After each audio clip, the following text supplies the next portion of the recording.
नमस्कार मंडळी, ठरलं तर मग या मालिकेच्या ट्विस्ट एपिसोडमध्ये आपण बघणार आहोत अर्जुनवर कुठल्याही प्रकारचं संकट येऊ नये आणि प्रतिमा पुन्हा घरी यावी म्हणून पूर्णा आजीने एक पूजा ठेवलेली असते आणि त्यासाठी गोरगरिबांना अन्नदान करण्याचं सुद्धा तिने ठरवलेलं असते। त्यामुळे सुभेदारांच्या घरामध्ये मात्र याच गोष्टींची तयारी सुरू असते। सायली, कल्पना आणि विमल या तिघींनीही स्वयंपाकाची जबाबदारी घेतलेली असते, परंतु पूर्णा आजी अजूनही सायलीवर नाराजच असते। सायलीबद्दल जे काही गैरसमज झालेले असतात ते अजूनही तसेच असतात। सर्व तयारी झालेली असते, सर्वजण खाली जमलेले असतात, तितक्यातच सायली छान तयार होऊन तिथे आलेली असते। सायली खूप सुंदर दिसत असते, तेव्हा सर्वजण तिचं कौतुक करत असतात। कल्पना अर्जुनला म्हणत असते की अर्जुन, खरंच तुझी बायको खूप सुंदर आहे, नाहीतर तिला माझीच नजर लागून जाईल। मात्र हे सर्व बघून प्रियाचा जळफळाट मात्र खूप होत असतो। सायली आता पूर्णा आजीचा आशीर्वाद घ्यायला जाते, तर पूर्णा आजी मात्र सायलीला बाजूला ढकलते आणि हे सर्व बघून अर्जुनला मात्र पूर्णा आजीचा खूप राग येतो आणि अर्जुन पूर्णा आजीला म्हणत असतो की पूर्णा आजी, तू असं का वागलीस? सायली वरून पूर्णा आजीचीच बाजू घेत असते आणि म्हणत असते की हो, यामध्ये त्यांची काहीच चूक नाहीये, खरं तर माझाच पाय घसरला आणि मी खाली पडले। कल्पना पूर्णा आजीला म्हणते की पूर्णा आजी, आतापर्यंत मी तुमची प्रत्येक गोष्ट ऐकली, परंतु आज तुम्ही जे काही केलं ते मला अजिबात आवडलेलं नाहीये आणि तुम्ही हे का केलं हेही मला माहितीये आणि सायलीचा होणारा हा अपमान आहे। आजपर्यंत सायलीने या घरासाठी खूप काही केलंय।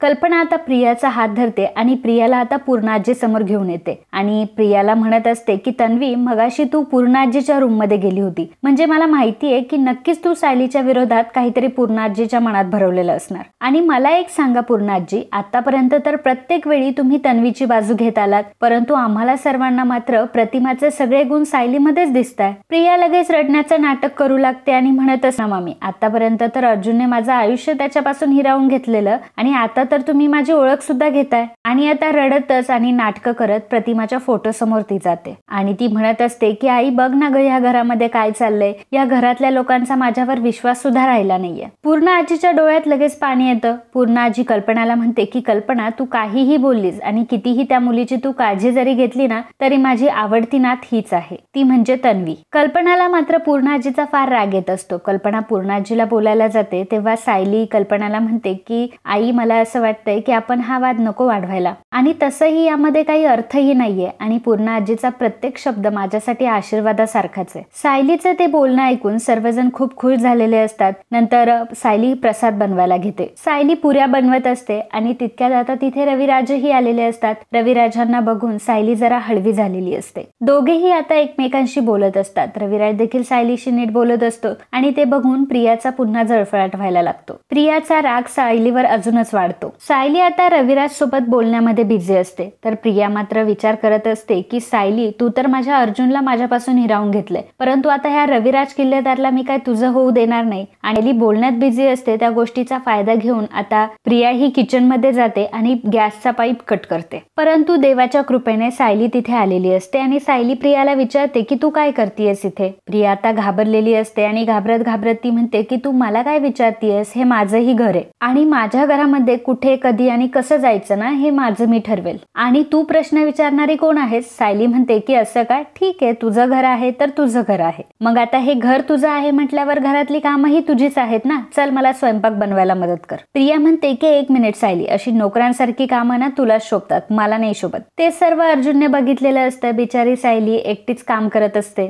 आणि मग अर्जुन आता लगेचच सायलीच्या मदतीसाठी येतो। अर्जुन मदतीसाठी आलाय हे बघून सायली मात्र खूप खुश असते आणि त्यावेळीच अर्जुनला सायलीच्या बद्दल त्याला काय वाटतंय आणि सायली बद्दलचं प्रेम त्याला व्यक्त करायचं असतं। तितक्यातच तिथे कल्पना येते। कल्पनाला बघितल्यावर सायली आणि अर्जुन दोघंही बाजूला जातात आणि लाजत असतात। तोपर्यंत गरीब आणि गरजू लोक हे बाहेर आलेले असतात, पंक्तीसाठी जेवायला वाट बघत असतात। तितक्यातच एक बाई तिथे आलेली असते आणि ती बाई मनाशीच म्हणत असते की आज मी माझ्या प्रियाला इथून घेऊनच जाणार आहे। प्रियाचं मात्र वेगळंच काहीतरी सुरू असतं। प्रियाला काहीही करून सायलीला जीवे मारायचं असतं आणि त्यासाठी ती प्लॅन करत असते। तर प्रियाची आई मात्र प्रियाचा शोध घेत असते की कधी एकदा मी माझ्या मुलीला भेटेल आणि माझ्या मुलीला माझ्यासोबत घेऊन जाईल असं तिला वाटत असतं। सायली किचन मध्ये काम करत असते। पूर्णा आजीच्या ज्या मैत्रिणी आलेल्या असतात त्या पूर्णा आजीच्या मैत्रिणी सायलीचं मात्र खूप कौतुक करत असतात आणि त्या म्हणत असतात की खरंच ही तर अगदी प्रतिमासारखी आहे, हिच्यामध्ये प्रतिमेचा प्रत्येक गुण आहे। पूर्णा आजी म्हणते की असं काहीच नाहीये, तुम्हाला प्रतिमाची मुलगी बघायची आहे ना, ती आहे प्रतिमाची मुलगी तन्वी। आता पूर्णा आजी सायलीच्या हातात जो प्रसाद असतो तो हिसकावून घेते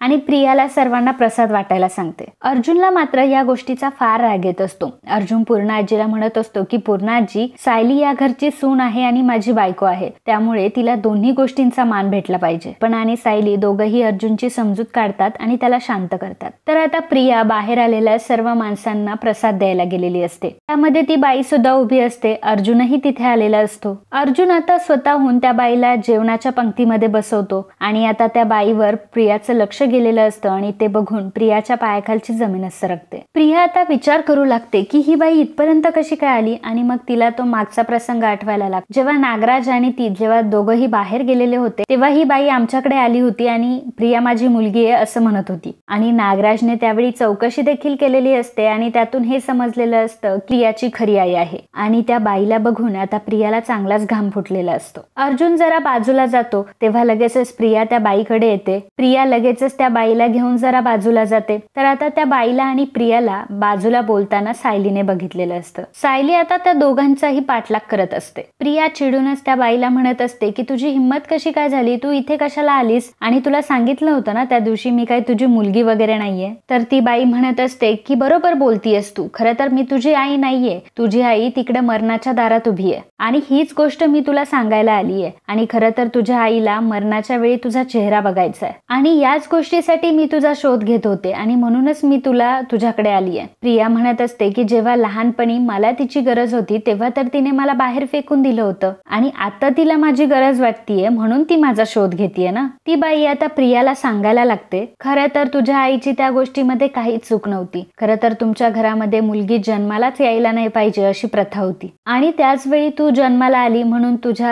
आजीने तुला तिच्यापासून दूर केलं होतं. परंतु खरंच तुझ्या आईचे तुझ्यावर खूप प्रेम आहे आणि आता ती शेवटच्या घटका मोजतीये. खरं तर या क्षणी आता तू तिला साथ द्यायला पाहिजे. तेव्हा प्रिया त्या बाईला म्हणत असते की हे बघा, मी आता काय माझ्या आईकडे परत येऊ शकत नाही आणि मला पुन्हा ते भिकाऱ्याचं आयुष्य नाही जगायचंय. इथे मी सुभेदारांची सून होणार आहे आणि मला तिकडे यायचं सुद्धा नाहीये असं म्हणून प्रिया आता त्या बाईला ढकलते आणि तिथून रागाने निघून जाते. तर हे सर्व सायलीने ऐकलेलं असतं. तर मंडळी, आता पुढे काय होणार हे आपल्याला पुढील भागांत समजणार आहे. नॉनस्टॉप एंटरटेनमेंटसाठी लगेच आपल्या चॅनलला सबस्क्राईब करा आणि हा व्हिडिओ तुम्हाला आवडला असेल तर व्हिडिओला लाईक आणि कमेंट करायला अजिबात विसरू नका. धन्यवाद. तर मंडळी, तुम्ही व्हिडिओ तर बघता परंतु चॅनलला सबस्क्राईब करत नाही. आम्हाला तुमची खूप गरज आहे आणि तुमचं एक सबस्क्राईब करणं आमच्यासाठी खूप महत्त्वाचं आहे आणि लाख मोलाचं आहे. त्यामुळे सबस्क्राईब करायला अजिबात विसरू नका आणि लगेच आपल्या चॅनलला सबस्क्राईब करा. धन्यवाद.